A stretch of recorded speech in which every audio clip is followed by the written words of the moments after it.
Hi friends, ఒక చిన్న moral story విందామా? ఒకరోజు కొంతమంది నావికులు ఒక పెద్ద సముద్ర యాత్రకు బయలుదేరుతారు. వాళ్ళలో ఒకరు తన పెంపుడు కోతిని కూడా తీసుకెళ్తారు. సముద్రంలో దూరంగా వెళ్ళిన తర్వాత ఒక్కసారిగా భయంకరమైన తుఫాను వస్తుంది. నౌక తలకిందులైపోతుంది. అందరూ నీటిలో పడిపోతారు. కోతి మునిగిపోతుందేమో అని భయపడుతూ ఉంటుంది.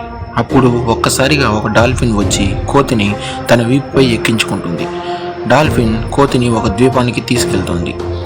అక్కడికి తీసుకెళ్ళాక ఇలా అడుగుతుంది, నీకు ఈ ప్రదేశం తెలుసా అని.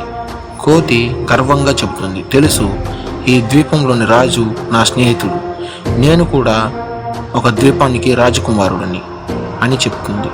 ఆ ద్వీపంలో ఎవరు ఉండరని తెలిసిన డాల్ఫిన్ నవ్వుతూ కోతితో ఇలా చెప్తుంది, అవునా, అయితే ఇప్పటి నుంచి నువ్వే ఇక్కడ రాజు అని అంటుంది.